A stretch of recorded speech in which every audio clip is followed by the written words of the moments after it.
study zone by ZE sir, and here we are just to be considering the another video for the Mission Mathematics 100 जो अपन start से लेके चले थे। 6 video अपन already upload कर चुके हैं। It is to be the 7th video. In this video we are considering the chapter number 13 vector. The weightage of this chapter कितने marks का आता है? It is to be the 7 marks. इसका मतलब यहाँ से आपके पास 7 मार्क्स के क्वेश्चंस मिलते हैं। क्वेश्चंस कौन कौन से होंगे, क्या पैटर्न है? आपके पास 7 मार्क्स के क्वेश्चंस में से 3 + 2 + 1 + 1 इट मीन इसी चैप्टर से ऑलमोस्ट आपको 4 क्वेश्चंस मिलते हैं। 2 1 मार्क्स के, 2 मार्क्स का और एक 3 मार्क्स का। चैप्टर काफी बेसिक्स है जो आप फिजिक्स में भी पढ़ते हैं। सेम फॉर्मुलेशंस अपन यहाँ पर यूज करते हैं। जो 1 मार्क्स का एक क्वेश्चन मिलता है it is to be directly from the unit vector. इसका मतलब कहीं ना कहीं आपको एक सदिश दिया गया होगा और उस सदिश के अनुदिश उसका एकांक सदिश पूछा जाएगा, या फिर कहीं a+b के अनुदिश एकांक सदिश पूछ सकता है। तो कुछ इसी तरीके की फॉर्मुलेशंस आपके पास होंगी। नेक्स्ट अपन बात करते हैं कि 1 मार्क्स वाला अनदर क्वेश्चन, जब आपके पास कोई भी 2 वेक्टर फॉर्मुलेशंस इस फॉर्म में पूछे जाएंगे कि they are to be parallel और they are to be perpendicular, कि दिए गए 2 सदिश समांतर है तो किसी भी एक वेरिएबल कोई भी XYZ की फॉर्मुलेशन में दे देगा, उसका मान कितना होगा। दूसरा आपके पास ऐसी कुछ फॉर्मुलेशन परपेंडिकुलर के लिए भी पूछे सकता है। नेक्स्ट आपके पास एक क्वेश्चन कहीं ना कहीं आपको प्रोडक्ट से मिलता है, product of vectors. Product of vectors का अपने पास 2 types of product of vectors अपन देखेंगे, scalar product and the vector product. सदिश और अदिश गुणनफल की बात करेंगे। तो सदिश गुणनफल या अदिश गुणनफल में भी ज्यादातर आपके पास एक 2 मार्क्स का क्वेश्चन मिल जाता है। जो 3 मार्क्स वाला क्वेश्चन है वो almost in terms of the triple product में से ज्यादातर प्रूव करने वाले जो क्वेश्चन है आपकी एक्सरसाइज में, ध्यान देना कहीं ना कहीं वहां से आपको क्वेश्चन जरूर मिलते हैं। या फिर आपको दिए गए जो भी आपके पास बिंदु दे देगा या सदिश दे देगा वो समतली है या नहीं है, या फिर वो समरेख है या नहीं है। त्रिभुज का क्षेत्रफल, चतुर्भुज का क्षेत्रफल, आपके पास चतुष्फलक का आयतन और षटफलक का आयतन, इनसे रिलेटेड क्वेश्चन आपको 3 मार्क्स में पूछे जा सकते हैं। चलिए स्टार्ट करते हैं इसके बेसिक्स से कि कौन कौन सी चीजें अपने लिए अप्रोप्रिएट है, अपन को पहले जाननी जरूरी है। Here we are just to be considering कि सबसे पहले वेक्टर जो होगा उसको सदिश को अपन किस रूप में लिखेंगे। अपन को पता है सदिश के 3 घटक होते हैं और उन तीनों घटकों को अपन एक्स एक्सिस, वाई एक्सिस और जेड एक्सिस के अनुदिश क्या लिखते हैं? आई कैप, जे कैप एंड के कैप लिखते हैं। तो यदि अपन साधारण रूप से सदिश को लिखें तो मैं क्या लिखूंगा? a1 आई कैप प्लस a2 जे कैप प्लस a3 के कैप। दूसरी रही बात इसका डिटर्मिनेंट, इसके परिमाण का मान ज्ञात करना। इसका परिमाण कितना होगा, इसका मॉडुलस कितना होगा, the magnitude of this vector कितना होगा। तो जब अपन इसके परिमाण की बात करेंगे उसके लिए फॉर्मुलेशंस क्या होगी? √a1² plus a2² plus a3²। मतलब तीनों कंपोनेंट्स का जो भी आपके पास कंपोनेंट्स है आई जे के, उनके जो कोफिशिएंट्स है उनका स्क्वायर करेंगे और उन सबको ऐड करके √ कैलकुलेट कर देंगे। ये आपके पास बेसिक्स फॉर्मुलेशन है। उम्मीद करता हूं कि आपको ये सारी चीजें अच्छे से आती होगी। नेक्स्ट अपन चलते हैं क्वेश्चन से related. Product of vector exactly क्या होता है? हियर अपन ने जो प्रोडक्ट ऑफ वेक्टर में first type of product consider किया है इन terms of the scalar product. मतलब अपन यहाँ पे कौन से गुणनफल की बात कर रहे हैं? अदिश गुणनफल की बात कर रहे हैं। कि जब अपन ने किन्हीं भी 2 सदिशों को गुणा किया, प्रोडक्ट किया, तो उनका जो गुणनफल आया वो आपके पास कैसा आया? एक अदिश राशि आया, एक नियत मान आया। तो उसको अपन क्या बोलेंगे? अदिश गुणनफल के रूप में बोलेंगे। अदिश गुणनफल की परिभाषा के अनुसार क्या होगा? a.b। इसको डॉट प्रोडक्ट भी बोला जाता है और जो सदिश गुणनफल आएगा उसको क्रॉस प्रोडक्ट भी बोला जाता है। तो यहाँ पर a.b की वैल्यू कितनी होगी? It is to be magnitude of a magnitude of b cos theta. a का परिमाण, b का परिमाण इंटू cos थीटा। यहाँ पर थीटा क्या है? a और b सदिश के मध्य कोण है। इसका मतलब कहीं ना कहीं दोनों सदिश होंगे, उनका निरूपण कुछ इस प्रकार होगा कि वो एक दूसरे के साथ कोई ना कोई निश्चित रूप से कोण बनाते होंगे। अब अपन इसमें कुछ स्पेशल केसेस कंसीडर करते हैं। Case number 1, when theta equal to 0। इसका मतलब जब दोनों सदिशों के मध्य कोण 0, या तो वो सदिश दोनों समान सदिश है या फिर समांतर सदिश है। यहाँ पर यदि 2 सदिश समांतर है तो कंडीशन क्या बनेगी? a.b इक्वल टू ab, या फिर magnitude of a magnitude of b, a का परिमाण गुणा b का परिमाण। केस नंबर 2 इंपॉर्टेंट है, कई बार क्वेश्चन बनता है कि when theta equal to 90 degree, it means our given vectors are to be perpendicular to each other. यदि दिए गए सदिश 2 सदिश एक दूसरे के लंबवत है तो क्या होगा, it means A dot B की फॉर्मुलेशन क्या बनेगी, A dot B equal to cos 90 zero की टर्म्स में चला जाएगा इक्वल टू जीरो। तो जहां पर ध्यान देना एग्जाम्स में यदि कहीं भी ऐसा कोई क्वेश्चन बनता है कि आपके पास ए डॉट बी कि दिए गए सदिश लंबवत है, या फिर सिद्ध कीजिए कि दिए गए सदिश लंबवत है, तो हमेशा कौन सा प्रोडक्ट काम में लेना है, स्केलर प्रोडक्ट काम में लेना है, अदिश गुणनफल काम में लेना है, क्योंकि हम जानते हैं कि दो लंबवत सदिशों का अदिश गुणनफल कितना होगा, शून्य होगा। नेक्स्ट अब थीटा इक्वल टू 180 डिग्री, इसका मतलब एक दूसरे के विपरीत एंटी पैरेलल वेक्टर्स की बात करें, विपरीत सदिश की बात करें, तो वहां पे cos 180 कितना होगा, -1, तो क्या फॉर्मुलेशन बन जाएगी, माइनस का a का परिमाण इंटू b का परिमाण। आई जे के की फॉर्म में यदि अपन इन दोनों को देखें, i डॉट आई क्या फॉर्मुलेशन होगा, क्योंकि समान सदिश है, दोनों के बीच में कोण 0 है, तो magnitude of A magnitude of B, A का परिमाण बी का परिमाण, आई का परिमाण आई जे के क्या है, अपने आप में एकांक सदिश है, किसके अनुदिश, x अक्ष के अनुदिश, y अक्ष के अनुदिश और z अक्ष के अनुदिश। इसका मतलब फॉर्मुलेट होके i dot I J dot J के डॉट के किसके इक्वल होंगे, 1 के इक्वल होंगे।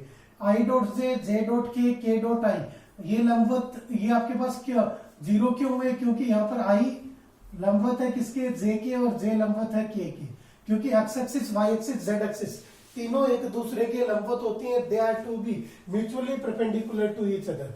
ये जो फॉर्मुलेशन है ये आपको कहां हेल्प करेगी, जब अपन vector scalar product between the vectors calculate करेंगे, दिए गए किन्हीं भी दो सदिशों के मध्य अदिश गुणनफल अपन ज्ञात करेंगे, तो वो किस रूप में ज्ञात होगा, यदि माना कि ए सदिश a1 i cap, a2 j cap, a3 k cap, b सदिश आपको दिया गया b1 i, b2 j, b3 k, तो a डॉट b। ध्यान देना जैसे अपन ने डिटर्मिनेंट और उनमें सॉल्व किया था, जो कंपोनेंट है वो उसी कंपोनेंट के साथ, एडिशन में भी यही होता है, सब्ट्रैक्शन में भी होता है, मल्टीप्लिकेशन में भी। जब अपन स्केलर मल्टीप्लिकेशन की बात कर रहे हैं, वेक्टर में कुछ अलग फॉर्मेशन बनेगी, आई वाले को आई से मल्टीप्लाई कर दो क्योंकि आई डॉट आई 1 होता है, जे वाले को जे से, के वाले को के से, तो a1 b1, a2 b2, a3 b3, ये किसकी वैल्यू आ गई, a डॉट b। अब अपन ने जो बेसिक फॉर्मुलेशंस पढ़ा था प्रोडक्ट का, a dot b equal to magnitude of a magnitude of b cos theta, यहां से क्या ज्ञात कर सकते हैं, किन्हीं भी दिए गए दो सदिशों के मध्य कोण ज्ञात कर सकते हैं। ये कोण किस प्रकार होगा, cos theta equal to a vector dot b vector upon magnitude of a magnitude of b। इसका मतलब a डॉट b अपन ऑलरेडी सॉल्व कर चुके हैं in terms of the a1 b1 plus a2 b2 plus a3 b3, और magnitude of a का परिमाण कितना होगा, under root a1 square plus a2 square plus a3 square, b का कितना होगा, under root p1 square plus b2 square plus b3 square. It means almost आपके पास फॉर्मुलेशंस क्या रहेंगी, यही रहेंगी।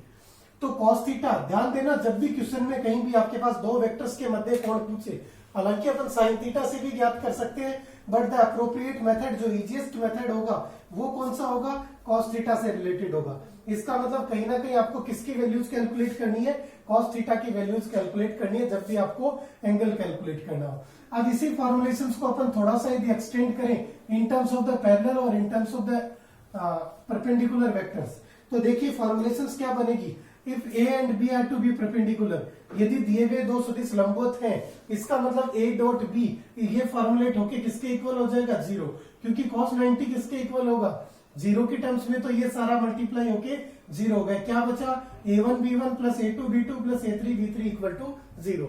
इसका मतलब यदि किन्हीं भी दिए गए दो सदिशों के i घटक, j घटक, k घटक के संख्यात्मक मान को चिन्ह के साथ गुणा करने पर ओवरऑल उनका समेशन, उनका योगफल 0 आता है, तो वो हमेशा क्या होंगे, लंबवत होंगे। यदि वो समांतर है, a पैरेलल है b के, तो formulation a1 upon b1, a2 upon b2, a3 upon b3, मतलब जो संबंधित घटक है उन घटकों का अनुपात क्या रहेगा, नियत रहेगा। ध्यान देना, एक आपके पास 1 मार्क्स का क्वेश्चन यहां से भी बनता है कि किसी भी एक सदिश का दूसरे सदिश पर प्रक्षेप कितना होगा।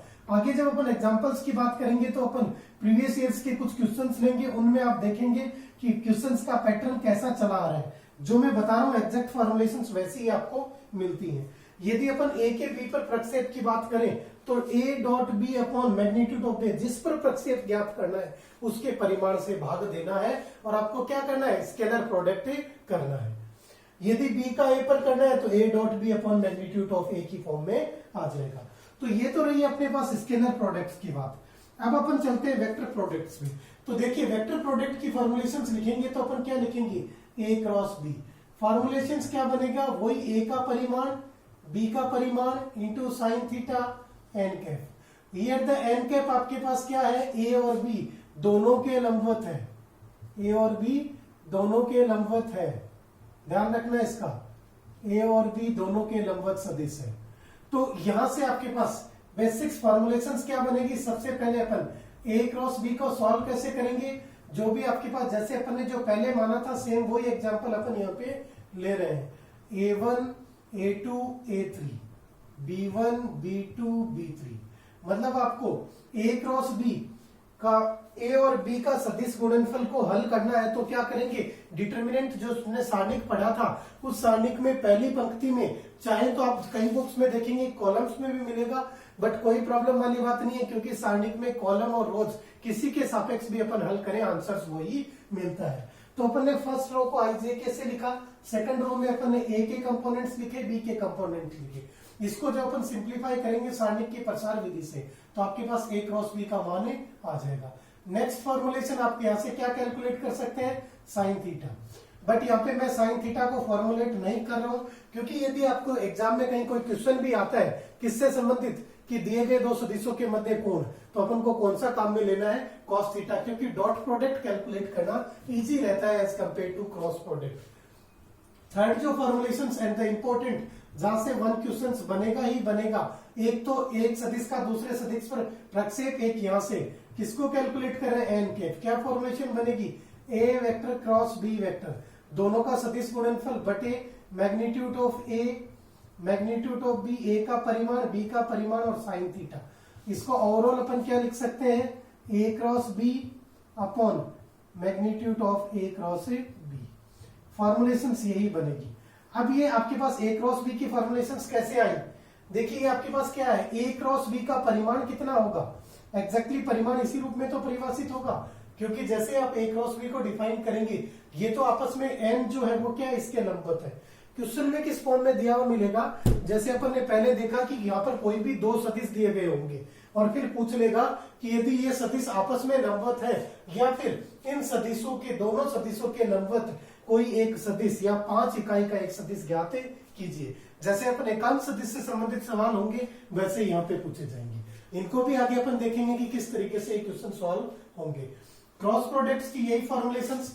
यदि अपन और बात करें स्पेशल केसेस की, theta equal to 0, theta equal to 90, यहाँ पर थीटा इक्वल टू 0 और 180 दोनों सेम रहेंगे क्योंकि साइन थीटा साइन 0 साइन 180 दोनों का मान कितना होता है, 0 ही होता है। तो ए क्रॉस बी आपके पास कितना होगा, 0।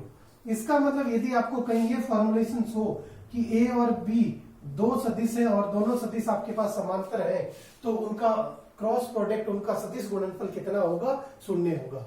तो ध्यान देना यदि कहीं पैरेलल की कंडीशन सॉल्व करनी हो समांतर की तो अपन को कोशिश कौन सी करनी है कि अपन ए क्रॉस बी सॉल्व करें सदिश गुणनफल। इसी फॉर्मुलेशंस को अपन आगे सॉल्व करेंगे। यदि 90 डिग्री है साइन 90 1 होता है, इसका मतलब परिमाण ए का परिमाण इंटू बी का परिमाण, जिसको मैं क्या लिख सकता हूं, ए और बी। तो ये आपके पास नॉर्मल फॉर्मुलेशंस किसकी बनेगी, स्पेशल केसेस की। यदि अपन आई जे के की टर्म्स में देखें तो यहां से फॉर्मुलेशंस क्या मिलेगी, आई क्रॉस आई समान सदिश का 0 होता है, इसका मतलब क्या बनेगी, 0 जे क्रॉस के, जे क्या बनेगा 0, के क्रॉस के क्या बनेगा आपके पास 0। सिमिलरली जब अपन आई क्रॉस जे की बात करेंगे, देखिए कैसे सॉल्व होगा, magnitude of I cap magnitude of J cap, angle कितना है 90 डिग्री साइन 90 एन कैप, ये one sine 90 1 into n cap. इसका मतलब कहीं ना कहीं रिजल्टेंट में क्या मिला, एन कैप। और ये एन कैप क्या है, दिए गए दोनों सदिशों के लंबवत, आई और जे के लंबवत कौन सा है, के। तो इसका आंसर कितना आ जाएगा, के कैप। मतलब अपन क्या फॉर्मुलेट करेंगे, आई क्रॉस जे किसके इक्वल होगा, के। इसी तरीके से जे क्रॉस के किसके इक्वल होगा, आई के। इसी तरीके से के क्रॉस आई किसके इक्वल होगा, जे के। मतलब जब अपन आई जे के को इस रूप में लिखेंगे, आई जे एंड के, तो यदि अपन एंटी क्लॉकवाइज डायरेक्शन में मूव कर रहे हैं तो नेक्स्ट वाला आएगा पॉजिटिव के साथ। और यदि अपन क्लॉकवाइज डायरेक्शन में मूव करने लग जाएंगे, क्लॉकवाइज डायरेक्शन का मतलब अपन ये सॉल्व करें आई क्रॉस के, तो ये किसके इक्वल होगा, माइनस जे के। यदि अपन ये सॉल्व करें k क्रॉस j तो ये किसके इक्वल होगा माइनस आई के। यदि अपन ये सॉल्व करें j क्रॉस i तो ये किसके इक्वल होगा माइनस k के। तो जब अपन क्लॉकवाइज मूव करेंगे तब तो आपके पास नेगेटिव होगा, एंटी क्लॉकवाइज में क्या होगा पॉजिटिव होगा। तो आपके पास कहीं ना कहीं ये फॉर्मुलेशंस आपको ध्यान में रखनी है। अब यहां से रिलेटेड जो एक इंपॉर्टेंट क्वेश्चन बनता है वो क्या बनता है आपके पास, किसी भी त्रिभुज का क्षेत्रफल, एक ट्राइंगल का एरिया आपसे पूछ लेगा या त्रिभुज का क्षेत्रफल, तो फॉर्मुलेशंस कितनी याद रखनी है, 1/2 A B vector cross A C vector.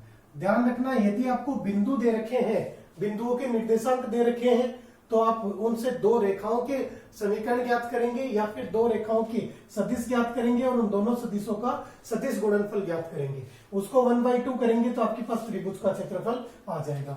यही यदि आपसे समांतर चतुर्भुज का क्षेत्रफल पूछा जाए तो क्या फॉर्मुलेशन बनेगा, यही फॉर्मुलेशन 1/2 हट जाएगा, क्या फॉर्मुलेशन बन जाएगा, ए बी सदिश क्रॉस ए सी सदिश। यहां पर इसी फॉर्मुलेशंस को मैं और किस रूप में लिख सकता हूं, 1/2 a cross b plus b cross c plus c cross a। ये फॉर्मुलेशंस कब काम में लेनी है, जब आपके पास a b और c बिंदुओं के निर्देशांक दे रखे हों, बिंदु दे रखे हो तब आप डायरेक्टली उन बिंदुओं के सदिश सदिश ज्ञात करके इसकी हेल्प से ज्ञात कर सकते हैं। बट फिर भी मैं आपको एडवाइस करूंगा कि जब भी क्वेश्चन बने इसी फॉर्मुलेशन से सॉल्व करना। बस इसमें इंपॉर्टेंट और याद रखने लायक चीज कौन सी है कि दोनों किससे शुरू हो रहे हैं, ए से स्टार्ट हो रहे हैं। इसका मतलब कहीं ना कहीं आपको इस प्रकार के सदिश लेने हैं जिनका प्रारंभिक बिंदु क्या हो, ए हो। एक ही सेम प्रारंभिक बिंदु है तभी अपन क्या कर सकते हैं, उनसे बनने वाले त्रिभुज।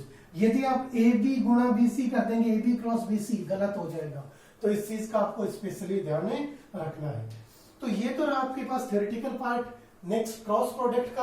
अब अपन बात करते हैं ट्रिपल प्रोडक्ट से संबंधित। एग्जैक्टली ट्रिपल प्रोडक्ट में क्या होगा, आपके पास अपने पास 3 सदिश होंगे, उन 3 सदिशों का अपन गुणा करेंगे और गुणा करने के बाद अपने पास वही रिजल्टेंट या तो सदिश राशि के रूप में परिमाण आएगा या अदिश के रूप में।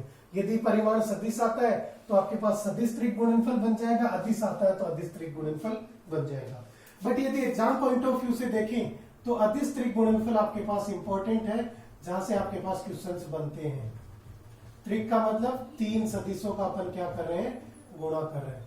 तो अदिश त्रिक गुणनफल की जब बात करेंगे अपन कुछ इस रूप में लिखते हैं, a डॉट बी क्रॉस सी।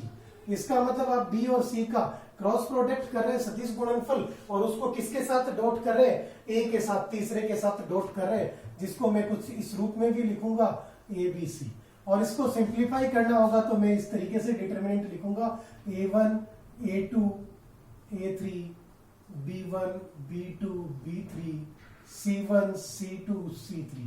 मतलब इस सारणी का जो मान आएगा वो किसके मान के बराबर आएगा, एबीसी के बराबर आएगा। यहां पर यदि अपन इनको क्रम को ना चेंज करें और इनको अपन चेंज कर सकते हैं, यदि मैं ये लिखूं बी सी ए तो कोई प्रॉब्लम नहीं है, यदि मैं ये लिखूं सी ए बी तो भी कोई प्रॉब्लम नहीं है, ये सेम होंगे। लेकिन जैसे ही मैंने इनको लिख दिया ए बी सी की जगह पे फॉर्मुलेट करके ये लिख दिया बी ए सी, तो अब इसका मान माइनस हो जाएगा। ये अपने पास किसकी, जो अपन यहाँ पे डिटरमिनेंट सारणिक लिया उसके गुणधर्म के अनुसार यदि मैंने ए और बी को आपस में परिवर्तित किया तो क्या होगा, परिमाण माइनस ए से गुणा हो जाएगा। ठीक है, तो ध्यान रखना इस तरीके की बेसिक प्रॉपर्टीज ये आपके पास कई बार यूज आएंगी। इनसे रिलेटेड जो सेकंड फॉर्मुलेशन आपके पास बनती है वो कौन सी बनती है, किसी भी चतुष्फलक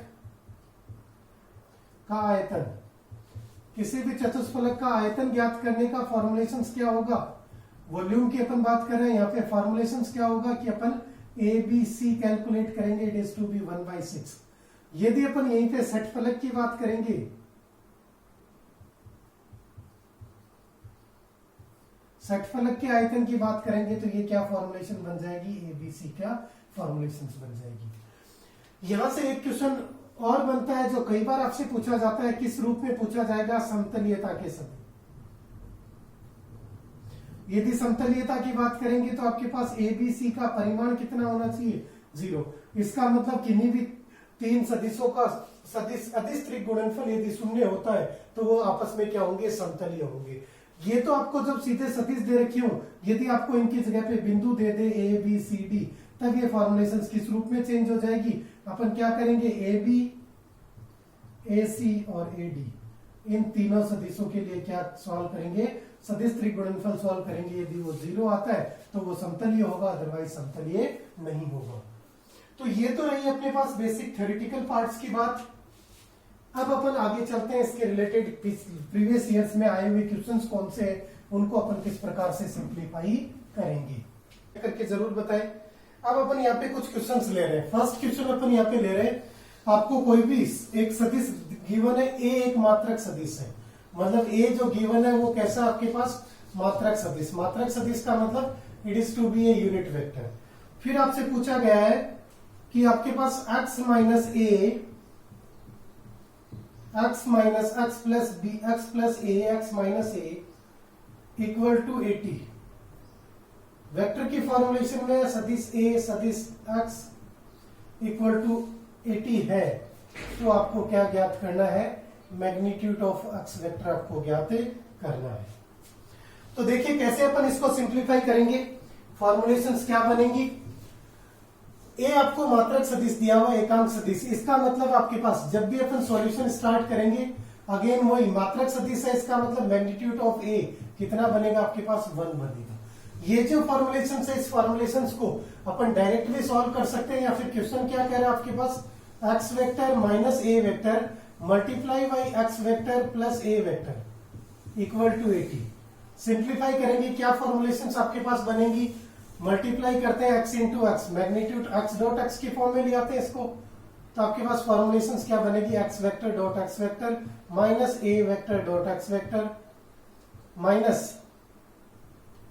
plus x vector dot A vector minus A vector dot A vector equal to 80। ये दोनों कैंसिल आउट हो गए प्लस और माइनस के टर्म्स में।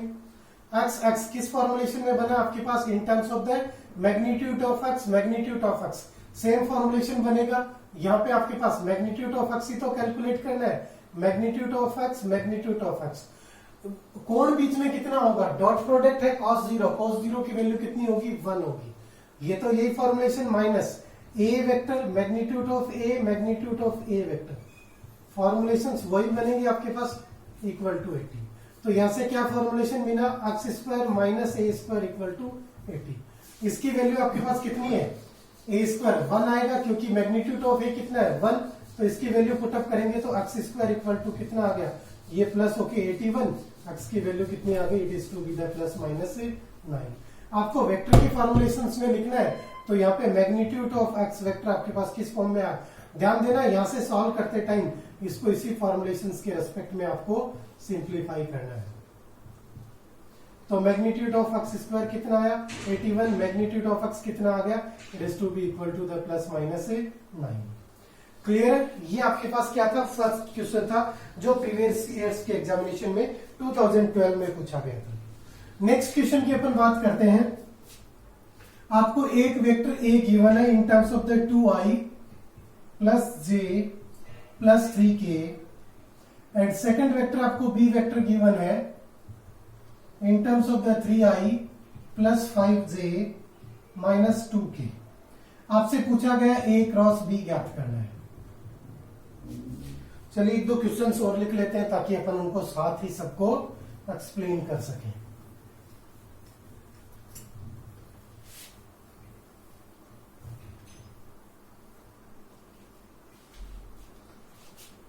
नेक्स्ट क्वेश्चन आपसे इस फॉर्मेट में गिवन है, ए वेक्टर आपको गिवन है 3i plus 2j plus 2k and the B vector आपको गिवन है i plus 2j minus 2k। फिर आपसे पूछा गया है कि सिद्ध कीजिए कि a प्लस b परपेंडिकुलर है a माइनस b के। आपको सिद्ध करना है कि a प्लस बी और a माइनस बी आपस में क्या है, लंबवत है। नेक्स्ट क्वेश्चन की फॉर्म में चलिए बाद में देखते हैं नेक्स्ट क्वेश्चन क्या फॉर्मुलेट होगा। यदि यहाँ पे a क्रॉस बी आपको सॉल्व करना है तो अपन को कहां से स्टार्ट करना पड़ेगा, ऑलरेडी पढ़ चुके हैं क्वेश्चंस को। देखिए जब बोर्ड एग्जामिनेशन में आंसर लिखें तो बी केयरफुल अबाउट इट, ध्यान रखना, स्टार्ट पूरे अच्छे से करना है। क्वेश्चन को इस तरीके से सॉल्व करो कि एग्जामिनर फुल मार्क्स देने पे मजबूर हो जाए। आपके मार्क्स नहीं कटने चाहिए। यदि आप कहीं भी कोई क्वेश्चंस में आंसर लिखते टाइम कोई मौका एग्जामिनर को दे देते हैं तो इसका मतलब आपने अपने हाथ कटवा लिए। आपको कहीं भी ऐसी कोई ऑप्शन एग्जामिनर के लिए छोड़ना ही नहीं है, उसको मजबूर करें कि वो पूरे मार्क्स दें। तो सॉल्यूशंस के अकॉर्डिंग अपन क्या लिखेंगे, as per the definitions of the cross product या फिर सदिश गुणनफल की परिभाषा के अनुसार।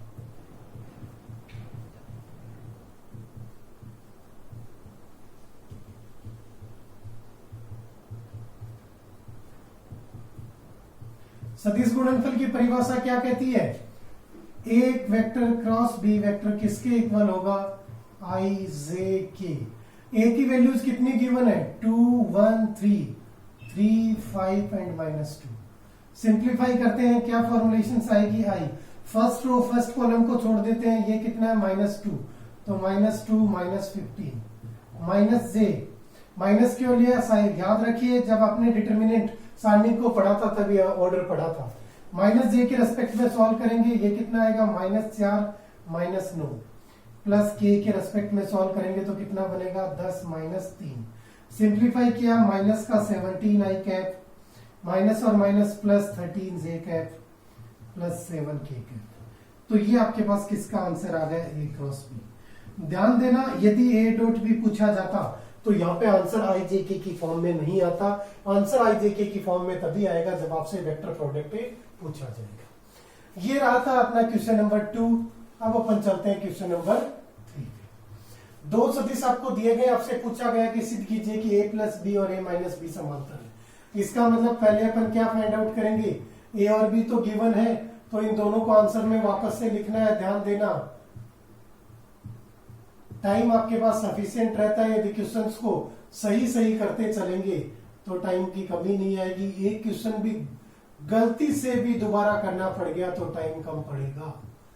क्या सॉल्व करना था, फर्स्ट आपको a प्लस बी सॉल्व करना था, तो a प्लस बी सॉल्व कीजिए।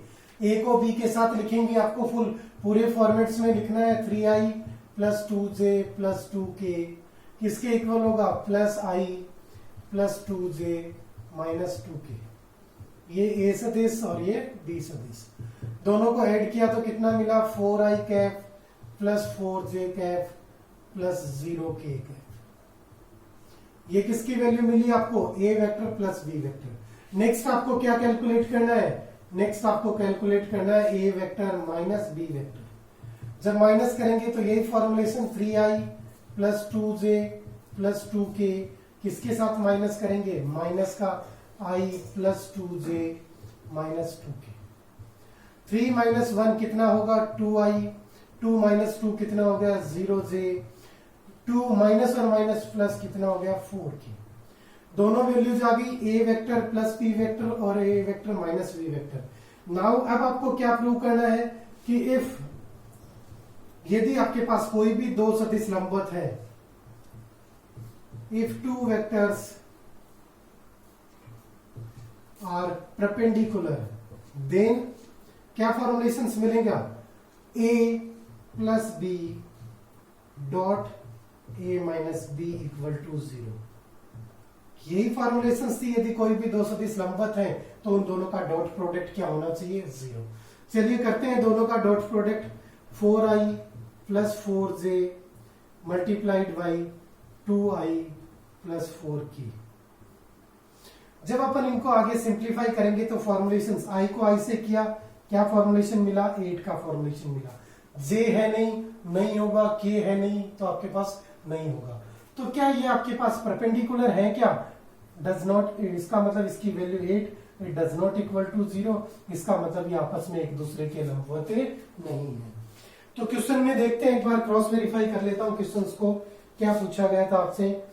ए और ओके सॉरी, क्वेश्चन में ठीक है यही पूछा गया था कि a plus B A minus B के लंबवत दिशा में एकांक सदिश ज्ञात करना है। अपन ने चलिए इसको लंबवत प्रूव कर दिया, बट अपन को क्या ज्ञात करना था कि a plus B A minus B दोनों के लंबवत, दोनों के लंबवत का मतलब अब यहाँ पे आपको कौन सा प्रोडक्ट लगाना है, वेक्टर प्रोडक्ट की फॉर्मुलेशंस आपको यहाँ पर लगानी है। और वेक्टर प्रोडक्ट की फॉर्मुलेशंस लगेगी तो अपन कैसे सॉल्व करेंगे कि आपके पास दिए गए दोनों वेक्टर्स लंबवत है या नहीं है। सिंप्लीफिकेशन का पैटर्न क्या रहेगा, देखिए यदि अपन ए और बी के रेस्पेक्ट में लेते तो अपन लंबवत सदिश को लिखते थे एन कैप, वो क्या होता था आपके पास A vector cross B vector upon magnitude of A cross A. यहाँ पे ए और बी की जगह आपके पास A plus B A minus B है, तो यहाँ पे उनके लंबवत सदिश एन कैप कितना बन जाएगा, A plus B cross A minus B upon magnitude of A plus B cross A minus A B. चलिए पहले सॉल्व करते हैं। A plus B A cross B, इन दोनों का क्रॉस प्रोडक्ट कितना होगा, A plus B cross A minus B. यहां पर कंफ्यूज नहीं होना है कि आपके पास ए 2 बार आ गया बी 2 बार आ गया, डायरेक्ट फॉर्मुलेट नहीं करना है ए plus B A minus B A square plus B square. ध्यान देना जैसे भी आप क्वेश्चन को सॉल्व करें बेसिक मेथड से सॉल्व करेंगे तो फुल मार्क्स मिलेंगे। पैटर्न क्या रहेगा, वापस से वही इन टर्म्स ऑफ द आई जे के। ए प्लस बी के मान कितने थे, 4 4 और 0 4 4 0। ए माइनस बी कितना था, 2 0 और 4। सॉल्व करते हैं, सिंप्लीफाई करेंगे तो आई की फॉर्मुलेशन कितनी आएगी, 16 माइनस 0 माइनस जे। जे के रेस्पेक्ट में सॉल्व करेंगे तो 16 माइनस 0 प्लस के के रेस्पेक्ट में सॉल्व करेंगे तो कितना होगा, 0 माइनस 8। सिंप्लीफाई किया 16 आई कैप माइनस 16 जे कैप माइनस 8 के कैप। ये आपके पास इसकी फॉर्मुलेशन आ गई। नाउ इसका मैग्नीट्यूड आपको कैलकुलेट करना है, तो A plus B cross A vector minus B vector का मैग्नीट्यूड कितना होगा, अंडर रूट 16 का स्क्वायर कितना बनेगा in terms of the 196 plus 196 plus 64। Simplify करेंगे कितना बनेगा आपके पास, अंडर रूट 6 6 12 4 16 6 9 6 15 9 2 18 6 24 और 25 2 2 और 2 4 रूट 4 5 6। ये आपके पास वैल्यूज आ गई। नाउ द एन कैप, आपके पास जो लंबवत सदिश होगा, अब आपको क्या लिखना है कि आपके पास A vector plus B vector तथा ए सदिश माइनस बी सदिश के लंबवत सदिश कितना बनेगा आपके पास, एन कैप की फॉर्मुलेशन क्या बनेगी, ये फॉर्मुलेट होके आया आपके पास 16 अपॉन रूट 4 5 6 आई कैप माइनस 16 अपॉन रूट 4 5 6 जे कैप माइनस 8 अपॉन रूट 4 5 6 के कैप। यदि आप रूट 4 5 6 का आपको अंडर रूट आता है तो अपन इसको इजीली सिंप्लीफाई कर सकते हैं। It is to be the 4 5 7 6 24। Okay, 16 square is to be in terms of the 256। 14 का स्क्वायर होता है 196। then it is to be in terms of the 576, then it is 576 को सिंप्लीफाई करेंगे, it is to be equated by 24। तो answer में क्या formulation आ जाएगी, 24 24 24। Further solve करेंगे तो 8 2 16 2 by 3 आई कैप माइनस, यहाँ पर भी वही फॉर्मुलेशन बनेगा 2 by 3 J cap minus 1 by 3 के कैप। ये आपके पास क्या आ गया, एन वेक्टर आ गया प्योर रिजल्टेंट। कैलकुलेशंस में थोड़ा सा केयरफुल रहना, सिली मिस्टेक्स हमसे भी होती हैं, आप लोगों से भी हो सकती हैं। बस इंपॉर्टेंट चीज ये थी कि आप इसको सिंप्लीफाई कैसे करेंगे। क्वेश्चंस को अच्छे से पढ़ना, पूरे पेपर को पहले ढंग से अच्छे से पढ़ना है और फिर उसको सिंप्लीफाई करना है। नेक्स्ट फॉर्मुलेशन, अपन नेक्स्ट क्वेश्चन पे चलते हैं। नेक्स्ट क्वेश्चन क्या बनेगा आपके पास,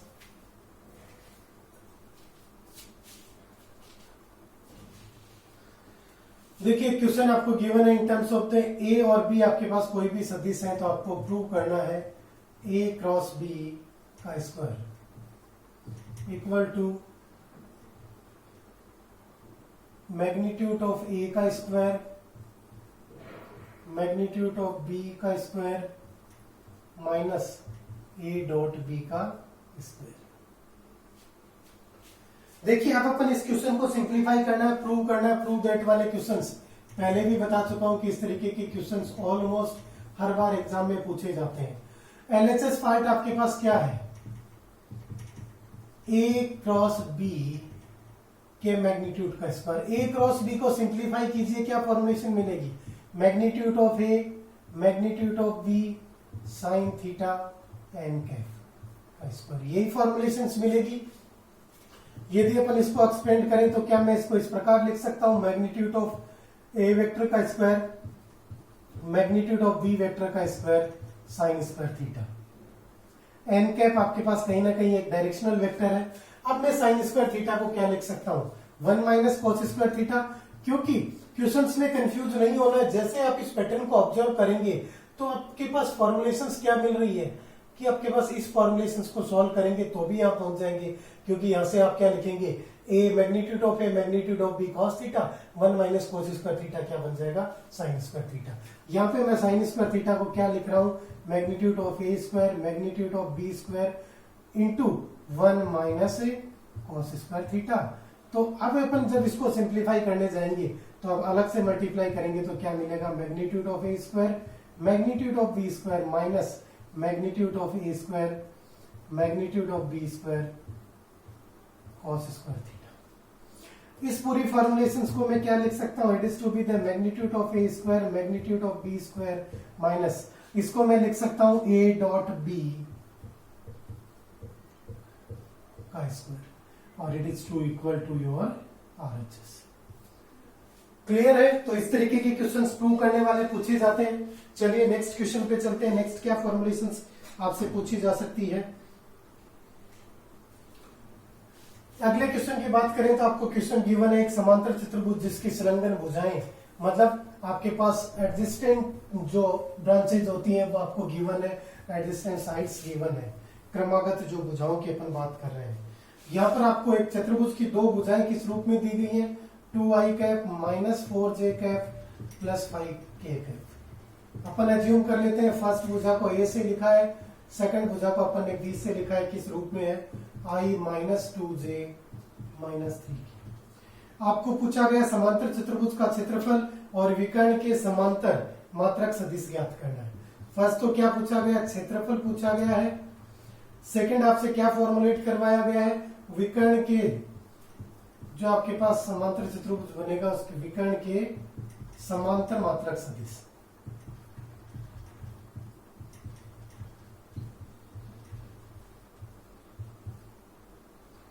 तो देखिए क्वेश्चन को अपन सिंप्लीफाई किस तरीके से करेंगे।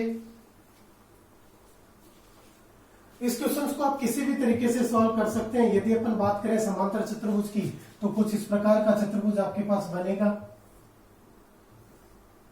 यहां पर अपन ने मान लिया कि ये दो भुजाएं आपको कुछ इस प्रकार दी गई हैं, ए और बी, तो विकर्ण का पैटर्न आपके पास ये होगा, ए बी सी और डी।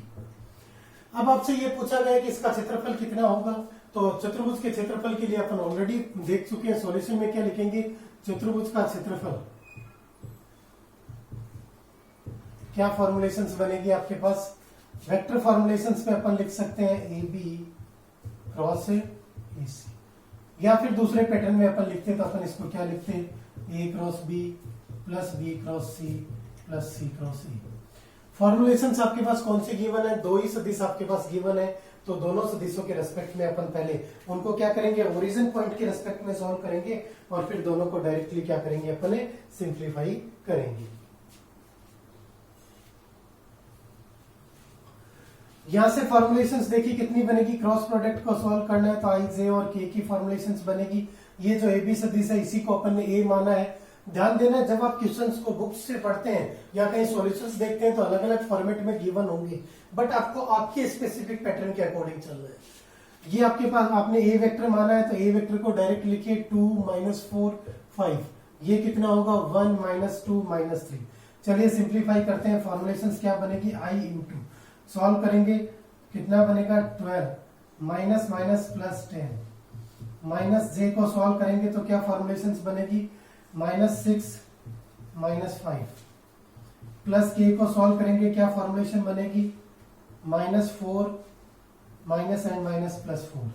तो ये किसके इक्वल आएगा, it is to be the 22 I cap minus और minus plus 11 J cap plus 0 K cap. ये क्या आ गया उस चतुर्भुज का क्षेत्रफल। लेकिन इसके आपको डिटरमिनेंट की वैल्यू क्या करनी है, सिंप्लीफाई करनी है। ये तो आपके पास वेक्टर फॉर्मुलेशन में आया। अब आपको क्षेत्रफल कभी सदिश रूप में तो होगा नहीं, तो अपन क्या कैलकुलेट करेंगे, इसका मैग्नीट्यूड कैलकुलेट करेंगे। और मैग्नीट्यूड कितना होगा आपके पास 22 का स्क्वायर आप फॉर्मेट्स करेंगे तो आंसर किस फॉर्मेट्स में आएगा,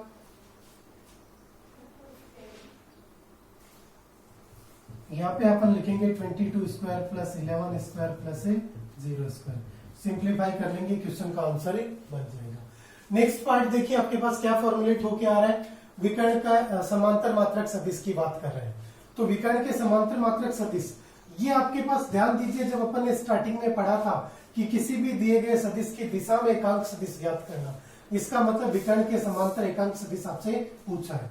तो विकर्ण कौन सा बनेगा, यदि अपन ये बी सदिश है तो ये भी क्या बनेगा आपके पास बी सदिश, और विकर्ण की परिभाषा से सी बराबर क्या बनेगा ए प्लस बी। त्रिभुज नियम के अनुसार यही बनेगा। तो अब अपन इस सॉल्यूशन में क्या लिखेंगे, त्रिभुज नियम के अनुसार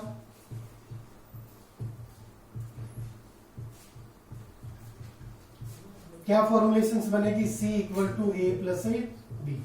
नया सदिश किस रूप में बनेगा, ए और बी दोनों को जोड़ते हैं तो क्या बनेगा 2 और 1 3, 3i cap minus 6j cap plus 2k cap. अब आपको C की दिशा में एकांक सदिश ज्ञात करना है, तो C वेक्टर की दिशा में एकांक सदिश की परिभाषा लगाइए, क्या फॉर्मुलेट होगा, C vector upon magnitude of A C vector. यही फॉर्मुलेशन होगा। C वेक्टर कितना है आपके पास 3i minus 6j plus 2k divide by magnitude कितना बनेगा 3 का स्क्वायर 9, 6 का square 36 plus 4 it is equal to 49। तो ये आपके पास बन गया, 49 को करेंगे तो 7, तो 3/7 i cap minus 6/7 j cap plus 2/7 k cap. Clear है।